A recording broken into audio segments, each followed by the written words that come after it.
Prisão perpétua me parece fazer sentido. Agora, pena de morte eu tenho um pouco de cagaço. Não porque eu vou me colocar nessa posição. Mas eu tenho... E se os caras erram? Me perdoe, mas esse cara não tem recuperação, não tem ressocialização, não tem tratamento, não tem... Esse cara tem que ter.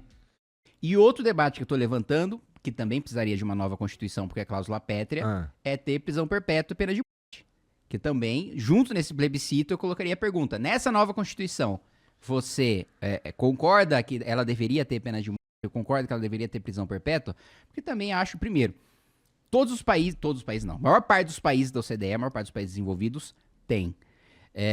Mas é óbvio que não é porque a maioria dos desenvolvidos tem que necessariamente a gente tem que refletir isso aqui. Aí eu trago um estudo daqui para fazer a defesa de pena de prisão perpétua. Prisão perpétua me parece fazer sentido. Agora, pena de morte eu tenho um pouco de cagaço. Não porque eu vou me colocar nessa posição.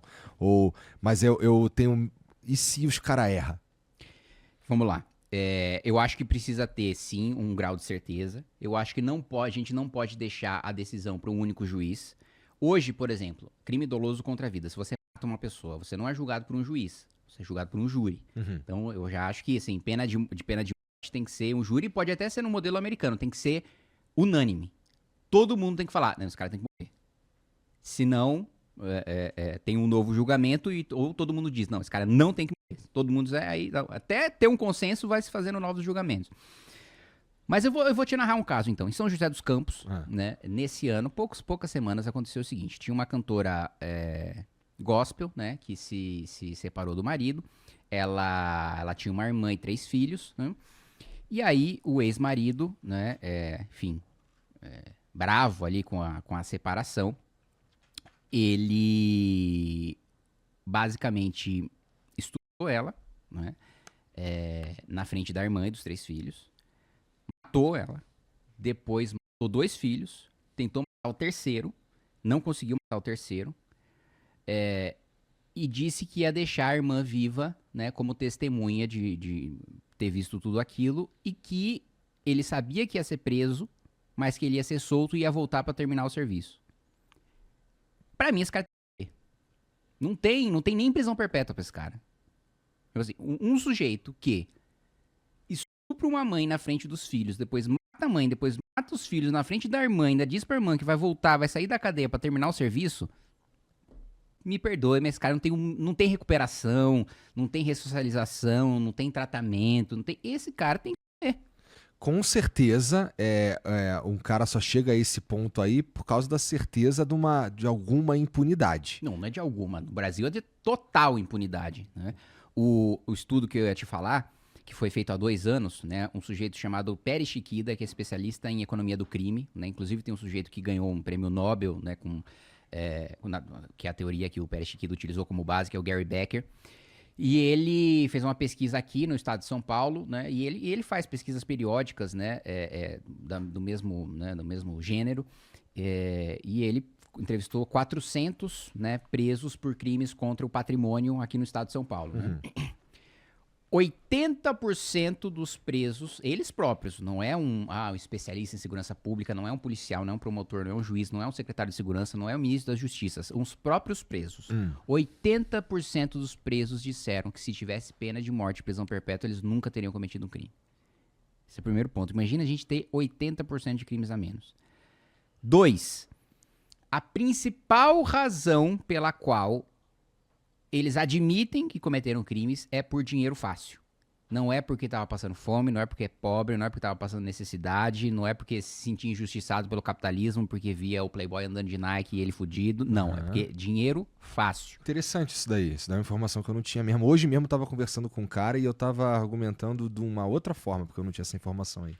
E dentre as 5 maiores razões pelo cara cometer um crime, sabe uma delas qual que era? Viver uma aventura.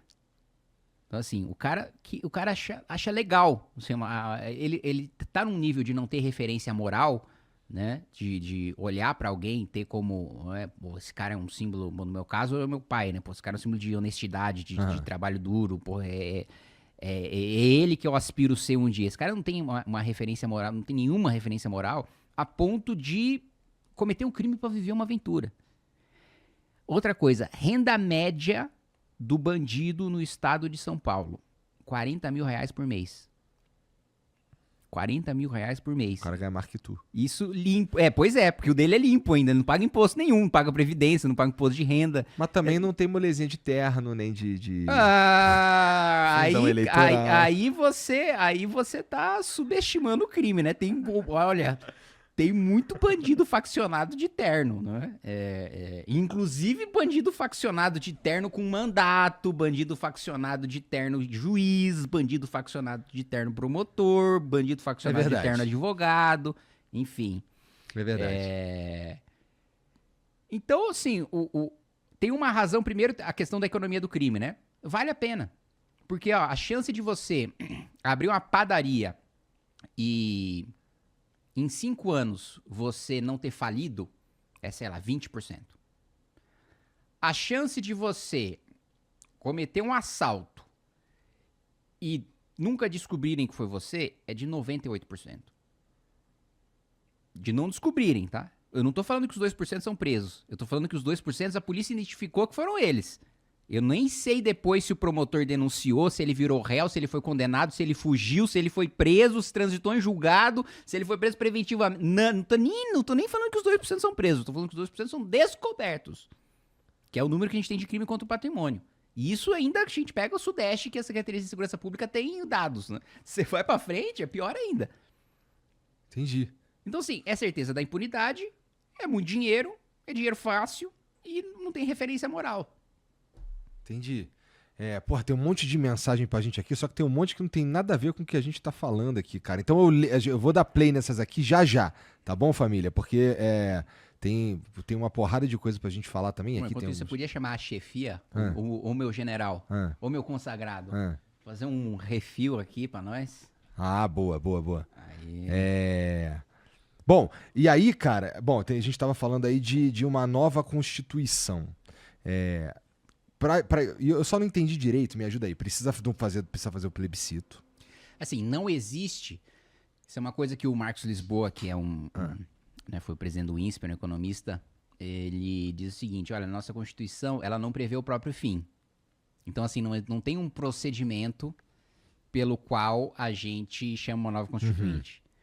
Plebiscito, na minha avaliação, é uma coisa que legitima, né? Olha, eu estou consultando a população. 80% da população diz que é a favor. Bom, vamos encontrar uma maneira de convocar uma Assembleia Nacional Constituinte. Como isso vai se dar, não tem um procedimento correto. Entendi.